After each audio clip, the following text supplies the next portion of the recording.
La deuxième partie, alors on va peut-être y venir plus en détail ensuite. Elle examine, elle, les formes et les motifs de ce que vous appelez le mal-dire. Oui, parce qu'au fond, de quoi parlent-ils les gens de l'époque? De quoi se préoccupent-ils? Alors évidemment, il y a des choses tout à fait évidentes et triviales, mais il fallait bien les rappeler. C'est qu'ils parlent du prix du pain, ils parlent de la disette, ils parlent du temps aussi, ils parlent du malheur, de la misère, etc. Mais aussi, comme ils sont extrêmement,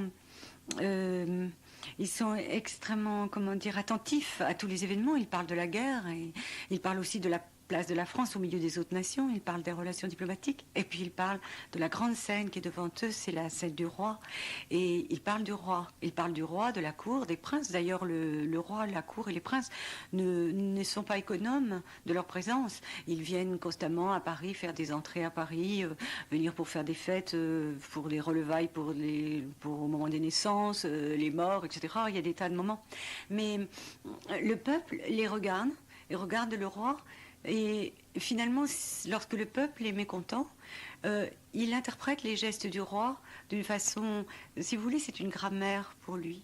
C'est-à-dire que tout ce qui va être, on va regarder comment entre une nouvelle fois le roi à Paris. Et finalement, si on est en état de mécontentement, on va voir des tas de détails qui veulent bien dire qu'effectivement tout va mal. Le roi n'est pas entré comme il fallait, ou il n'a pas fait les gestes, ou il en a fait trop, ou il en a fait trop peu. Et on a une espèce de rapport qui est à la fois archaïque et très moderne, c'est-à-dire qu'on lui demande à la fois d'avoir les bons vieux gestes de Louis XIV. Ah, le bon vieux Louis XIV, finalement, qu'on a tant détesté à la fin de sa vie, ça serait bien qu'il y ait encore quelque chose de sa grandeur dans les gestes de Louis XV. Alors on va demander à Louis XV d'être à la fois aussi archaïque que ne l'a été Louis XIV, et on va lui demander aussi d'être très moderne. Et finalement, quand tout ira mal, on va tout lire dans cette espèce d'écran, qui n'est pas celui de la télévision, mais celui qu'on a sous les yeux, qui est toutes les manifestations royales à travers un esprit favorable ou défavorable à la royauté. Et puis aussi, je crois que les faits divers disent beaucoup de choses de la vie sociale de l'époque. C'est-à-dire que quand il se passe des événements très particuliers, je pense surtout par exemple aux événements jansénistes et tous les phénomènes de convulsion dans le cimetière de Saint-Médard dans les années 1728-1730, eh bien en fait les faits divers qui vont être relevés et qui vont être les plus vendus, puisqu'on vend les faits divers comme ça à la une, comme les nouvelles à la main dans la rue, ce seront des faits divers qui disent quelque chose de ce qui se passe dans Paris. Et je crois que la lecture des faits divers est aussi très très intéressante pour voir quelles sont les préoccupations d'une société sur ce qu'elle ne comprend pas bien. Ils sont très différents, les faits divers, à cette époque, de ce qu'ils sont aujourd'hui? Si vous voulez, ils sont plus impressionnants, plus violents, parce qu'on menait une vie plus violente, et que je crois qu'à l'heure actuelle, on trouve peut-être pas tant de gens découpés en morceaux. Oh, il y en a quelques-uns. Oui, il y en a aussi.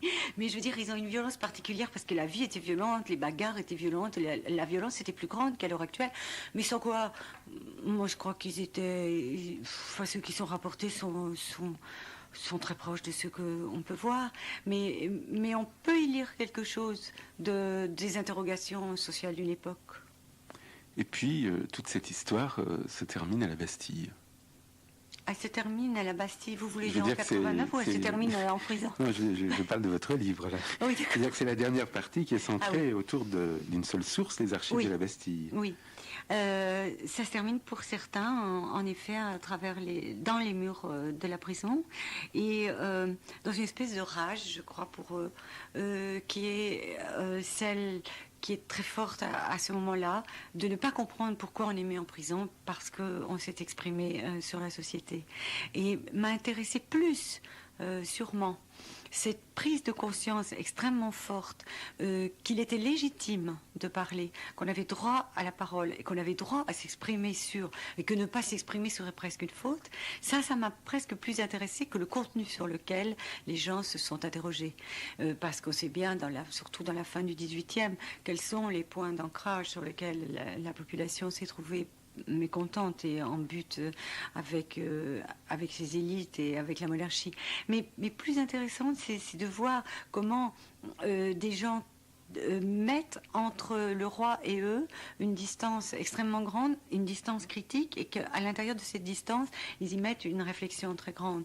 Et ça se voit dans ces dossiers-là, parce que les interrogatoires sont menés de telle façon qui peuvent exprimer là leur surprise, être interrogés pour ça, leurs revendications, leur amertume. Ils n'ont plus rien à perdre. Je crois que quand on est à la Bastille, on n'a plus grand-chose à perdre parce que je crois vraiment que c'était pas très drôle et qu'on a trop dit qu'on s'était battu pour cette prisonnière. C'était pas encore un opéra, la Bastille. Ça n'est pas encore un opéra. Et puis, même si Sade y a fait une œuvre considérable, tout le monde n'y a pas fait une œuvre considérable et beaucoup de gens s'y sont défaits définitivement. Et toutes ces archives ont été conservées? Oui, elles sont conservées pas toujours très bien parce qu'il a plu, oui, sur les archives de la Bastille. Donc, on n'a pas mis le feu, par exemple? On n'a pas mis le feu, mais comme elles ont été voulues être préservées justement au moment des grands événements, au moment des grands événements les plus difficiles de la France, eh bien, elles ont été dans des caves. Souvent, elles sont quand même pas toujours en très bon état. Et puis, ça c'est ennuyeux, je ne sais pas ce qu'il faudrait faire, mais entre 1770 et 1789, il n'y en a presque pas. Or, c'est une période vraiment intéressante pour savoir ce qui s'est passé juste avant la Révolution. Une précision encore, Arlette Farge, malgré les sous-titres, l'opinion publique au XVIIIe siècle, vous n'avez pas cherché à construire autour de la parole populaire un discours de la globalité. Non. Non, déjà, je voulais pas faire non plus me mettre dans la perspective des origines ou de la naissance d'une opinion. Je voulais simplement retrouver des motifs autour desquels des avis sûrs pouvaient naître, mais je voulais pas. Enfin, les sources m'ont induite à ne pas entrer dans un discours de la globalité et surtout de ne pas entrer dans ce fameux problème des origines de la Révolution française, d'une opinion qui serait montante et qui déferlerait un jour de 89. Je crois justement que 89 ne s'explique sans doute pas encore de cette façon-là et que tout le 18e est ponctué de lieux, d'espaces d'ailleurs, d'espaces favorables à ceux qui s'élaborent une pensée politique, à des moments bien particuliers qui sont d'ailleurs pas ceux qui sont forcément dans nos livres de classe, et surtout à une distance critique qui s'opère entre le roi et les personnes privées. Donc un discours de la globalité, non, parce que je crois que il n'y avait pas à en retrouver un, car il n'est pas là, mais des motifs d'opinion, des fragments qui permettent de restituer et de reconstituer des formes de pensée très élaborées, oui. Le problème, c'était pas non plus de démêler le vrai du faux. Ah non, ben oui. D'abord, c'était impossible de démêler le vrai du faux, mais je crois que ça aussi, c'est peut-être pas très important.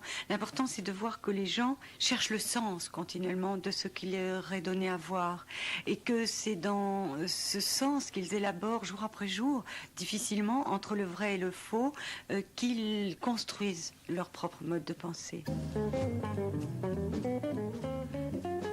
Restons à la Bastille, Arlette Farge, c'est-à-dire assez près de la fin de votre livre, la fin de l'émission et aussi la fin d'une histoire dont vous suivez le parcours. Alors c'était relativement facile de partir pour la Bastille? Ah oui, c'est vraiment d'ailleurs totalement arbitraire, c'est-à-dire que il suffit d'un mot dit trop haut et de s'être trouvé à côté de ce qu'on appelait une mouche, c'est-à-dire un observateur de police, la plupart du temps déguisé, et d'avoir tenu quelques propos plutôt pessimistes sur un traité que vient de faire la France avec un pays étranger, ou simplement sur le roi ou sur la reine, pour effectivement se trouver, sans autre forme de procès, j'allais dire, se trouver en prison sans qu'il y ait instruction. C'est-à-dire, là, il n'y a même pas une plainte portée, donc on pourrait avoir quand même un semblant de justice. C'est-à-dire que là, on peut être emmené dans l'heure qui suit à la prison de la Bastille. Alors, la Bastille, il n'y a pas que celle-là. Il y a aussi la prison de Bicêtre. pour les hommes et puis la salpêtrière pour les femmes. D'ailleurs là, il y a autant d'hommes que de femmes enfermés pour opinion. C'est aussi une curieuse idée de croire que ce serait que les hommes qui penseraient sur les choses. Sur les femmes ont souvent la langue bien pendue. Oui, elles ont plus c'est vrai, et puis d'ailleurs c'est vrai parce qu'elles incitent souvent les hommes à la révolte. Elles sont très présentes dans la sociabilité du quartier, donc elles parlent haut et fort, et surtout à la reine d'ailleurs. Elles s'adressent souvent à la reine et elles ont beaucoup de choses à lui dire. On peut régler des comptes comme ça alors C'est ça qui était, j'ai trouvé, qui était ce mauvais discours, comme on l'appelait. Il est aussi une façon d'aller dénoncer l'autre, c'est-à-dire que si on dit à quelqu'un si on dit de quelqu'un qu'il a tenu des mauvais propos, eh bien, celui-là est effectivement condamné à partir pour la Bastille. Mais il y a aussi quelque chose d'encore plus perturbant qui m'a beaucoup intéressé, c'est que finalement, si on touche au roi de quelque façon que ce soit, et quelquefois il arrive que si on dénonce, c'est à la fois le dénonciateur et le dénoncé qui vont aller en prison. Parce que de toute façon, dire quelque chose du roi, c'est transgresser un tabou absolument énorme. Et celui qui a mal dit, va en prison, mais celui aussi qui a dénoncé, il lui arrive aussi d'être embarqué. C'est-à-dire qu'il n'a pas dire ce qui a été mal dit, dire le mal dit, voilà. C'est mal dit. Voilà, exactement. C'est déjà entretenir quelque chose qui doit rester secret. Et ça, c'est très très impressionnant. Il y a une espèce de contamination. Il n'y a rien à dire, mais en même temps, c'est paradoxal. Et c'est là qu'il y a quelque chose qui est complètement passionnant à avoir fonctionné, c'est que la police dit, il n'y a rien à dire du roi, et en même temps, elle est tout le temps là, à chercher à savoir qu'est-ce qu'on dit de lui. Donc, elle incite finalement. Il y a un phénomène d'incitation formidable. Moi, je trouve très, très intéressant de voir l'articulation qui se passe entre une monarchie qui interdit, et plus elle interdit, plus elle incite un peuple à élaborer sa pensée. Oui, vous dites qu'il y a une figure royale double qui apparaît, celle du roi menaçant, menacé. Mais oui, parce que à force d'indiquer qu'on doit l'aimer, le roi, et l'aimer dans des conditions qui sont telles qu'on n'a rien à en dire, eh bien en fait, ce roi est menaçant par cette injonction, mais ça se retourne contre lui et il devient effectivement menacé. Et ça, c'est une figure double dont il ne se méfiera pas, parce que cette espèce de rhétorique royale de l'amour du roi devient absolument intenable, et finalement, on s'aperçoit que dans tout le long de la période, tout le long du XVIIIe, il y a un grand fantasme, qui est mené de façon très présente et que l'on retrouve beaucoup, qui est celui de tuer le roi. Et tuer le roi, c'est bien sûr le faire mourir, mais c'est aussi être si proche de lui qu'on peut lui porter un coup, c'est le toucher. Tuer le roi, c'est toucher le roi. Et donc il y a beaucoup de gens embastillés pour avoir même rêvé, ou avoir eu des visions, comme quoi on allait leur demander d'aller tuer le roi. Et donc c'était très intéressant de travailler sur ce motif-là, parce que je crois que dans la mort du roi, il y a aussi un désir très, très fort de fusion. Oui, vous racontez une histoire emblématique de ce mécanisme, qui est celle de Marie-Geneviève de Saint-André.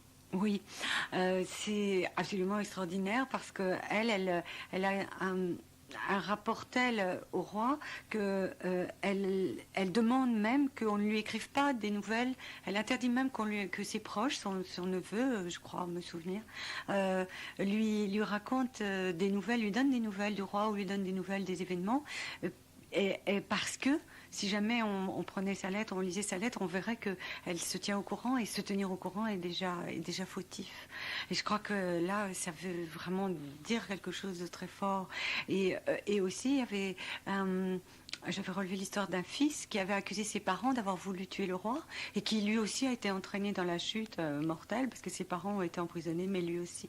Donc il y a une terreur, en fait, de la contamination possible de la mort du roi, qui est présente constamment, puis surtout en 1757, quand Damien tentera de tuer effectivement le roi. Personne n'est à l'abri d'une dénonciation. Maintenant, surtout surtout que c'est ça la vie du XVIIIe siècle dans les classes populaires, c'est une promiscuité constante, et c'est aussi dire et bien dire et mal dire des gens qui sont à côté de vous.